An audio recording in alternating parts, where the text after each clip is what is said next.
चड्ढा के साथ सही हुआ है, बंद कर दी गई उसकी आवाज, खामोश कर दिया गया उसको हमेशा के लिए।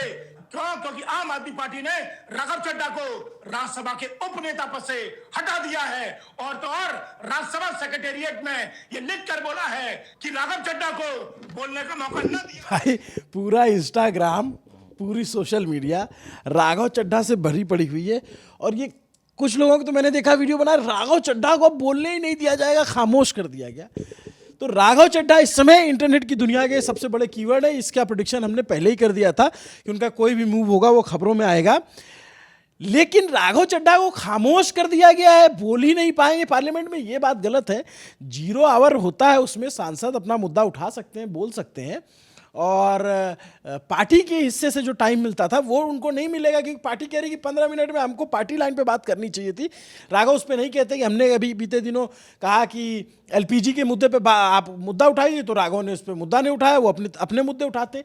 राघव ने जो मुद्दे उठाए उससे आम आदमी ने कनेक्ट किया, उन्हें बहुत पॉपुलैरिटी मिली, मैसिव रील्स, लाइक, सब कुछ। लेकिन राघव पार्टी में होकर भी पार्टी में नहीं थे, ये बात हमने आपसे बहुत पहले से कह रहे हैं। और उसका पूरा पैटर्न आपको समझाया था कि कैसे जब पार्टी संघर्ष कर रही थी, पार्टी के नेता जेल जा रहे थे, तो राघव लंदन चले गए, राघव विंबलडन में टेनिस का मैच देख रहे थे, यहाँ तमाम नेता सड़कों पर धक्के खा रहे थे। फिर जो है जब अभी अरविंद केजरीवाल छूटे और बेल मिली और मतलब मुकदमा में जीत मिली ईडी वाले में, तब भी राघव ने कुछ नहीं कहा। तो समझ में आ रहा था कि राघव ने एक लाइन दूर कर ली है और आम आदमी पार्टी से वो जो एसोसिएशन था उसकी लाइन को ब्लर कर दिया है। वो अपने मुद्दे उठाते हैं पार्लियामेंट में, पार्टी लाइन, इवन कई बार तो जो व्हिप जारी होता था और राघव चड्ढा वो भी फॉलो नहीं करते थे, ऐसा पार्टी के नेताओं ने आरोप लगाया। हमारे साथ विनय सुल्तान है जो हमें ये बताने जा रहे हैं कि राघव चड्ढा की ये जो पॉलिटिक्स थी, वो पॉलिटिक्स का जो तरीका था या जो वो स्ट्रेटजी जिसको मास्टर स्ट्रोक के तौर पे इंडियन पॉलिटिक्स में नए पीपल्स मैन के तौर पे देखा गया, वो स्ट्रेटजी कैसी है, कहाँ से बनती है और इसके और उदाहरण दुनिया में कहाँ देखने को मिलते हैं। राघव चड्ढा को लेकर के जो चल रहा है ये कि भाई पीपल्स मैन और सारा कुछ, अब सोशल मीडिया, आम आदमी पार्टी के कार्यकर्ता और जो उनके समर्थक हैं भिड़े हुए हैं, इन सब के ऊपर ये पैटर्न अनोखा है या दुनिया में ऐसा पहले भी हो चुका है? नया है लेकिन बहुत तेजी से फैल रहा है। बतौर एक राघव की पॉलिटिक्स को समझाओ। ये हमारे साथी विनय सुल्तान, आप जानते हैं इनकी डायरी खुल गई है, और जो नियमित दर्शक हैं वो जो ईरान वॉर के अपडेट लेते हैं, अगर इनकी डायरी के बारे में जानते हैं तो उनको पता ही है। I know, you know, I why क्या बोलते हैं, आई के वाई के, हाँ ठीक है, बताइए। If you know you no. हाँ, खैर, राघव चड्ढा की जो पॉलिटिक्स हमें अभी दिखाई दे रही है वो नई है, और नई इन सेंस की ऐसे प्रयोग, ऐसा नहीं कि पहली बार राघव चड्ढा कर रहे हैं, प्रयोग हो चुके हैं और सफलतम प्रयोग रहे हैं, तो उन्हीं से इंस्पायर होके ये प्रयोग किया जा रहा है। राघव चड्ढा की जो पॉलिटिक्स है, जो उनके समर्थक हैं, शायद वो ये बात नहीं जानते होंगे। You know nothing Jon Snow बताने जा रहे हैं, भाई बताओ। हाँ, दरअसल क्या है कि मैं बतौर एक हिस्ट्री का स्टूडेंट और वॉरफेयर में क्योंकि मेरी दिलचस्पी रही है, तो हम जब भी ये देखते हैं तो हम ये समझते हैं कि एक तकनीक जो है वो सारा गेम बदल देती है। मतलब थोड़ा सा अगर आपको समझाऊं तो पहले जो जिसके पास में तांबे के हथियार थे, तो जो लोहे का लेकर आया वो जीत गया, और जिसके पास में लोहे का हथियार था, जो फौलाद का हथियार लेकर आए, वो लोहे वाले से जीत गया। जो पैदल लड़ रहे थे उनके खिलाफ जब घोड़े पे सवार होकर लोग आए तो वो जीत गए। फिर टैंक, इसी तरीके से चीज़ें चलती रहीं। भारतीय राजनीति में 2011-12 के समय इंटरनेट और सोशल मीडिया एक नए टूल के तौर पे, खासतौर पे निर्भया मूवमेंट, उसके बाद में इंडिया अगेंस्ट करप्शन के टाइम में सोशल मीडिया एक नया टूल के तौर पे उभर रहा था, और उसको सबसे पहले मास्टर किया आम आदमी पार्टी ने, जो कि मुख्यधारा की पार्टी नहीं थी, एक मूवमेंट था उस समय। काफ़ी सारे एनजीओज एक छतरी के नीचे आए थे और सरकार के खिलाफ विरोध कर रहे थे, और उसके बाद में उस टेक्निक को मास्टर किया 2013-14 में बीजेपी ने नरेंद्र मोदी के नेतृत्व में।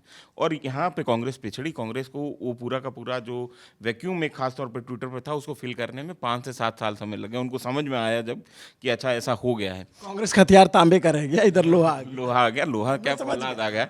हाँ, तो ये स्थिति बनी थी, और जिसकी वजह से जो हम नरेंद्र मोदी का अभी उरूज देखते हैं पिछले 10 सालों में, खासतौर पर 2014 के बाद लगातार जिस तरीके से नरेंद्र मोदी उभरते हुए दिखाई देते हैं, उसमें सोशल मीडिया का एक बहुत बड़ा हाथ है। मेरे को याद है 2011-12 में बीबीसी ने एक स्टोरी छापी थी और उन्होंने ये लिखा था कि आने वाले 2014 के जो चुनाव हैं उसमें लगभग 190 सीटें ऐसी हैं लोकसभा की जिनको प्रभावित करेगा सोशल मीडिया। लेकिन वो बहुत अर्ली मतलब उनका असेसमेंट था। मेरे को लगता है कि 543 की 543 सीटों पे जो है सोशल मीडिया ने इफेक्ट किया था 2014 के साल में, और उसने दिखा भी दिया था। और 2015 में यही ताकत जो है वो दिखाई आम आदमी पार्टी ने दिल्ली में।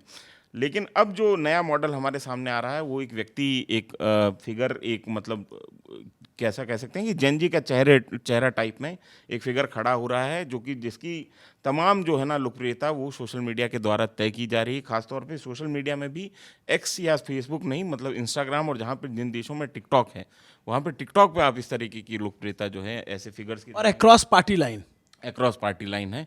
और यहाँ पे इस तरीके का जो पहला प्रयोग हमको समझ में आता है वो, जिसको हम ट्रेंड सेटर कह सकते हैं, वो जोहरान ममदानी का केस है, जो कि न्यूयॉर्क के नए मेयर हैं। न्यूयॉर्क का नया मेयर मतलब बहुत प्रतिष्ठित और पावरफुल पोजीशन होती है। और जोहरान ममदानी का एक कनेक्शन ये है कि वो मीरा नायर के बेटे हैं, जो कि प्रसिद्ध फिल्म मेकर हैं। उनके पिता जो हैं महमूद ममदानी, वो अच्छे एकेडमिशियन माने जाते हैं, प्रतिष्ठित एकेडमिशियन माने जाते हैं।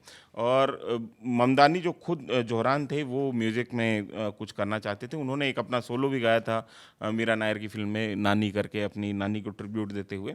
लेकिन उनकी पॉलिटिक्स की शुरुआत होती है दरअसल 2020 में। 2020 में न्यूयॉर्क की जो असेंबली है, 150 सदस्यों की असेंबली, उसमें वो पहली बार क्वींस से चुने जाते हैं। और 2024 में जाके वो जब अपना कैंडिडेचर घोषित करते हैं कि मैं न्यूयॉर्क में कैंडिडेट बनूंगा मेयर पोजीशन का, तो अमेरिका में ऐसा होता है कि अमेरिका में पार्टी जो है लिस्ट जारी नहीं करती। वहाँ पे जो पार्टी के मेंबर्स होते हैं वो पहले अपना कैंडिडेट तय करते हैं। तो पहले कैंडिडेचर का जो है सिलेक्शन जो है वो पार्टी के अंदर होता है। वहाँ पे जितने पार्टी के सदस्य हैं उसके लिए वोटिंग करते हैं बाजाब्ता।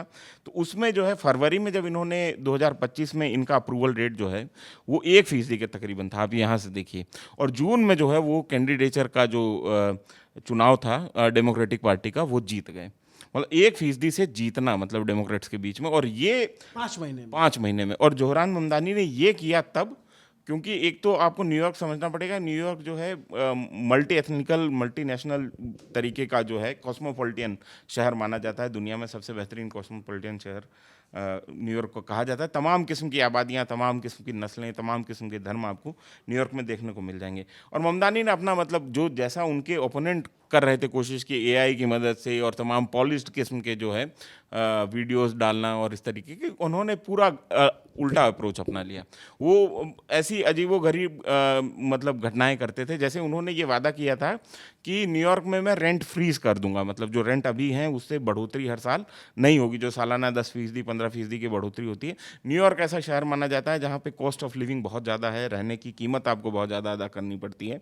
तो वैसी स्थिति में उन्होंने ये बात की थी। और इसको साबित करने के लिए उन्होंने क्या किया, वो एक समुद्र है अटलांटिक, वहाँ पे बहुत ठंडा समुद्र है, उसमें भागते हुए गए और दौड़ लगा दी कि फ्रीजिंग समुद्र में मैं जा रहा हूँ ताकि मैं आपके रेट्स जो हैं फ्रीज कर दूंगा। तो इस तरीके के जो है उन्होंने प्रयोग किए। दीवार जो एक बहुत कल्ट फिल्म है भारतीय सिनेमा में, उसके डायलॉग्स जो हैं अमीरी गरीबी के ऊपर, उसको उन्होंने इस्तेमाल किया, उसके ऊपर रील्स बनाई, उसके ऊपर टिकटॉक के वीडियोज़ बनाए, और इसी तरीके से डांस की वीडियो बनाए। वैलेंटाइन डे पे बहुत सारे पैरोडी गाने गाए जिसमें उन्होंने प्रचार किया, और हार्ट शेप के जो है बलून वो पूरे के पूरे शहर में वो उड़ाते घूम रहे थे। तो इस तरीके से उन्होंने बहुत अनकन्वेंशनल जो अमेरिकन पॉलिटिक्स में जो है चुनाव का तरीका, और सिर्फ सोशल मीडिया को फॉलो करते हुए, और ये सिचुएशन बनी कि चुनाव से पहले जो उनका रिएक्शन, उनके रील्स पे रिएक्शन था, वो उनके अपोनेंट के मुकाबले 30 गुना ज़्यादा था।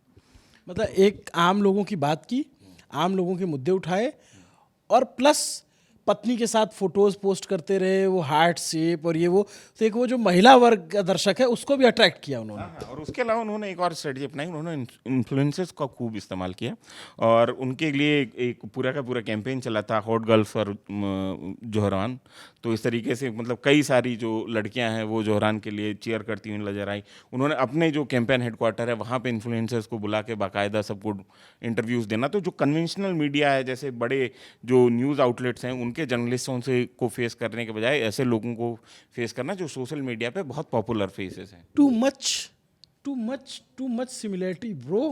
हाँ, तो तो ये जो है ये हमको दिखाई देता है कि इस तरीके से जोहरान ममदानी, ये राघव चड्ढा के बारे में तो नहीं बता रहे हो? नहीं नहीं, ये जोहरान ममदानी के बारे में। और जोहरान ममदानी वो आदमी जिन्होंने न्यूयॉर्क के मेयर का चुनाव जो है उसको एक इंटरनेशनल लेवल का चुनाव बना दिया। मतलब दुनिया भर के न्यूज़ आउटलेट्स जो है उस चुनाव को कवर कर रहे थे, उस चुनाव के आउटकम को कवर कर रहे थे, और उन्होंने लैंडस्लाइड विक्ट्री जो है अपने चुनाव में हासिल की। और जोहरान ममदानी अभी अमेरिका में, बावजूद इसके कि वो एक म्यूनसिपल कॉरपोरेशन के मेयर हैं, जो कि बड़ा म्यूनसिपल कॉरपोरेशन जैसे हमारे यहाँ पे बीएमसी है उस तरीके का, लेकिन फिर भी एक म्यूनसिपल कॉरपोरेशन के ही मेयर हैं, लेकिन उनका जो कद है वो, मतलब आप ये समझिए कि पूरे अमेरिका की पॉलिटिक्स में नए उभर रहे सोशल डेमोक्रेट जो पॉलिटिशियन के तौर पे, एक लिबरल प्रोग्रेसिव वैल्यू के साथ में एक जो पॉलिटिशियन आया है मैदान में, उसके तौर पे उनको देखा जा रहा है। और वो बहुत संभव है कि आने वाले समय में, कुछ समय में, 10 साल में, 15 साल में हम ये भी घटित होते हुए देखेंगे कि वो डेमोक्रेटिक पार्टी की तरफ से प्रेसिडेंशियल कैंडिडेट भी हो जाएं, जिस तरफ से वो बढ़ रहे हैं।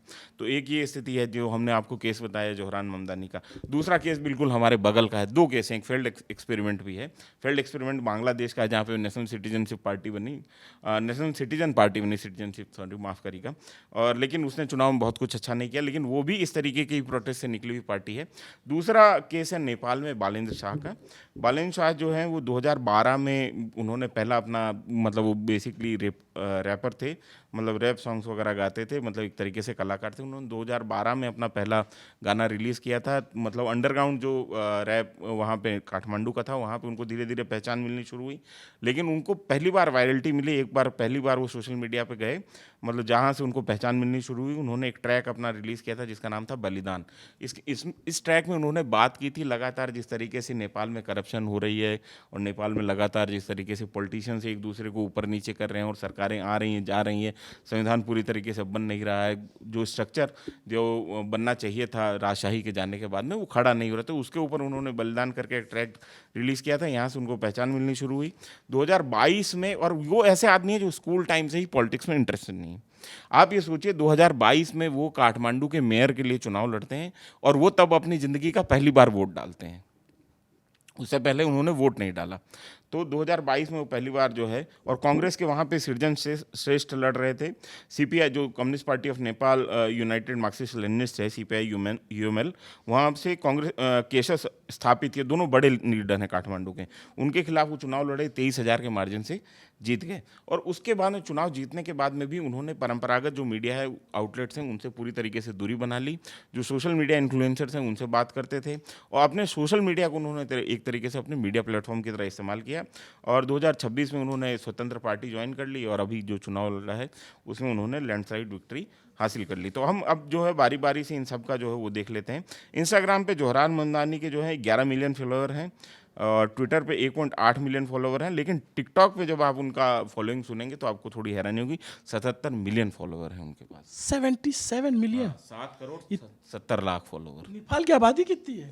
नहीं, ये जोहरान ममदानी में न्यूयॉर्क के जो हैं। अच्छा, न्यूयॉर्क की अच्छा, टिकटॉक वहाँ ज़्यादा पॉपुलर है। पॉपुलर है। इसी तरीके से इनकी जो बालेंद्र जोहरान ममदानी का था पूरा। हाँ, ये जोहरान ममदानी का था। अब हम चलते हैं थोड़ा सा बालेंद्र शाह की तरफ। तो बालेंद्र शाह का फेसबुक पे जो फॉलोइंग है वो 4 मिलियन है, इंस्टाग्राम पे 1 मिलियन है, एक्स पे मतलब ट्विटर पे जो है 4,36,000 है, और टिकटॉक पे 4,26,000 है। लेकिन नेपाल थोड़ा छोटा कंट्री है, मतलब बनिस्बत न्यूयॉर्क में जिस तरीके से लोगों का ध्यान होता है, तो लेकिन इनकी ठीक ठाक फॉलोइंग है। अब ये सिमिलर ट्रेंड जो है हमको राघव चड्ढा के बारे में दिखाई देते हैं। राघव की भी फॉलोइंग ऐसी ही है, मतलब राघव चड्ढा की इंस्टाग्राम पे फॉलोइंग 12 मिलियन है, एक्स पे 13 मिलियन है, मतलब हाल फिलहाल में बढ़ गई है, और एक्स पे इनकी 1 मिलियन के आसपास की फॉलोइंग जब मैंने नोट किया था, और फेसबुक पे इनकी 1 मिलियन। मतलब राघव की आप देखेंगे, मैं इंस्टा पे देखता हूँ तो शायद ही किसी पॉलिटिशियन के 146 मिलियन, मतलब आने जाने का वीडियो 146 मिलियन, 121 मिलियन, अभी जो लास्ट इन्होंने पोस्ट किया 54 मिलियन व्यूज़ हैं उस पर, और कितने देर में, मात्र 9 घंटे में 54 मिलियन व्यूज़ हैं। तो इसका मतलब है कि राघव ने एक कनेक्ट आम आदमी जो कॉमन पीपल है उससे तो बना ही लिया, और पार्टी लाइन को भी थिन किया, पार्टी से भी उनकी नहीं बन रही थी, ये तो समझ में आ ही रहा था। पार्टी से नहीं मिल बनने का थोड़ा किस्सा दिलचस्प जो मेरे को लगता है वो इसलिए है क्योंकि ये एलएसई से पढ़े हुए हैं, लंदन स्कूल ऑफ इकोनॉमिक्स से, मतलब ब्राइट स्टूडेंट रहे होंगे तभी वहाँ तक पहुँच पाए हैं। और जब वो वापस आते हैं, जो उनकी लॉन्चिंग होती है वो आम आदमी पार्टी के प्रवक्ता के तौर पे होती है। ठीक है, फोटोजेनिक फेस है उनका, इंग्लिश अच्छी बोलते हैं और अपनी पार्टी को अच्छे से डिफेंड कर रहे थे। इस वजह से राघव चड्ढा को पहचान मिलनी शुरू होती है, अरविंद केजरीवाल का बहुत करीबी बताया जाता है।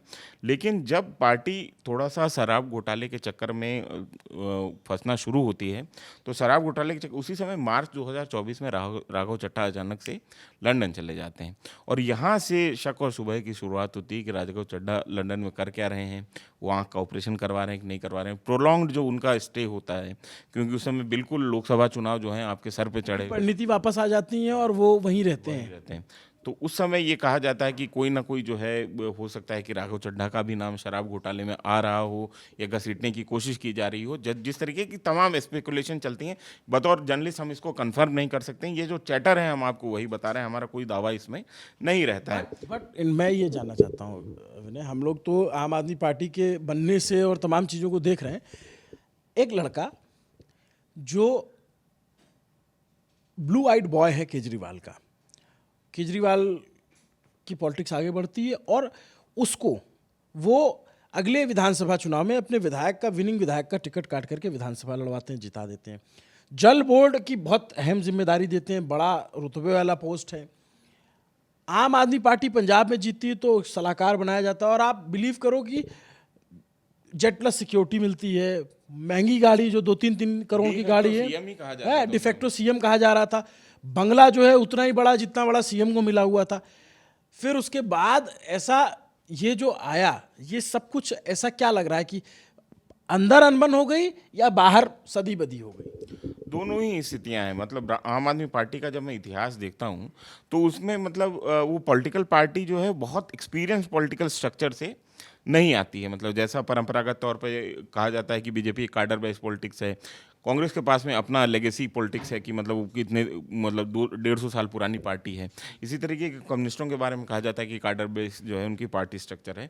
आम आदमी पार्टी दरअसल एनजीओ का एक तरीके से अम्ब्रेला ऑर्गेनाइजेशन जो है वो बना, और एनजीओज ने जो सिविल सोसाइटी कहा जाता है उसके कई घटकों ने एक साथ मिलके और एक पार्टी खड़ी की। तो इसलिए आपको जो सामान्य परिभाषा में जो राजनीतिक पार्टी का स्ट्रक्चर है वो नहीं आम आदमी पार्टी में दिखाई देता है, और इसलिए उनके झगड़े भी जो हैं वो आपको ऐसे दिखाई देते हैं जैसे वो के सीरीज टाइप के झगड़े होते हैं। मतलब जिस तरीके से योगेंद्र यादव को बाहर किया गया या प्रशांत भूषण को जिस तरीके से बाहर किया गया या तमाम लोगों को बारी बारी से जो बिछड़े, मतलब ये तो शुरू में हो गया अरविंद के, वो तो बड़ी लंबी। अच्छा, आम आदमी पार्टी के साथ समस्या अलग है।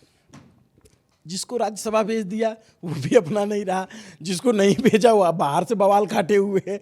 दोनों समय जिनको नहीं भेजा उन्होंने कितनी कमेंट की और उसको लेकर के तमाम चर्चाएं रही। मैं ये कह रहा हूँ कि भाई आपका जो कहना है और जो राघव का कहना है कि मैंने आम आदमी के मुद्दे उठाए, मुझे खामोश कर दिया, ये एक लेमैन को लग सकता है ऐसी कोई बात हो सकती है, लेकिन राजनीति में जो ऐसा दिखता है उतना तो होता नहीं है। अब जो आम आदमी पार्टी की तरफ से तर्क आने शुरू किए वो शांत थे। सौरभ भारद्वाज ने पहला बयान दिया, उसके बाद वो पहला फायर उधर से खुला और इधर से फिर वजूका चल गई। ये पूरी आम आदमी पार्टी कार्यकर्ता फोर्स सब राघव चड्ढा, कल तक जो राघव चड्ढा के समर्थक थे आज से वो राघव चड्ढा के विरोधी हो गए। जब वो पार्टी कह रही है कि भाई हमारा विप नहीं मानते, हम जिन मुद्दों को कहते हैं उनको नहीं उठाते, हम कहते हैं यहाँ पे चलो पार्टी का संगठन दल है, स्टैंड ले रहे हैं कि सीसी के खिलाफ जो है इम्पीचमेंट करेंगे महाभियोग, उस पर साइन नहीं करते, हम वॉकआउट करते हैं, ये बैठे रहते हैं। तो ये बताता है ना कि मतलब ये विजुअल भी है। तो राघव ने अपने आप को पार्टी लाइन्स तो अलग कर ही लिया था।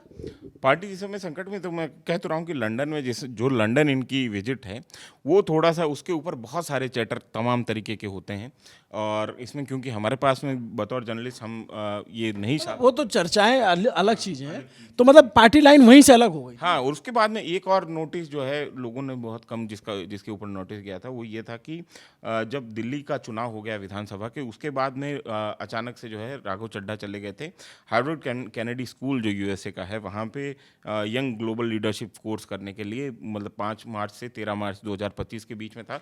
लेकिन ये उस समय था जब चुनाव हार गई आम आदमी पार्टी और तमाम तरीके से दबाव जो है बनने आम आदमी पार्टी के ऊपर शुरू हुए। तो इसके बारे में भी काफ़ी सारी बातें लगातार होती हैं ऑफ द कैमरा लोगों के बीच में। तो ये दो ऐसी घटनाएं हैं जो कि बहुत कहा जाता है, उसमें ये कहा जाता है कि राघव चड्ढा जो है वो पूरी तरीके से आम आदमी पार्टी से अलग होते हैं। एक बात तो क्लियर हो गई कि अब आम आदमी पार्टी का जो कार्यकर्ता है उसने राघव से खुद को अलग कर लिया है और वो राघव पे अटैकिंग है। जो उनके इंस्टाग्राम के समर्थक है वो उनके साथ हैं, डटे हुए हैं, बड़े बड़े इन्फ्लुएंसर उनके लिए वीडियो बना रहे हैं, तमाम चीज़ें कर रहे हैं। अभी एक आदमी खामोश है, वो है अरविंद केजरीवाल।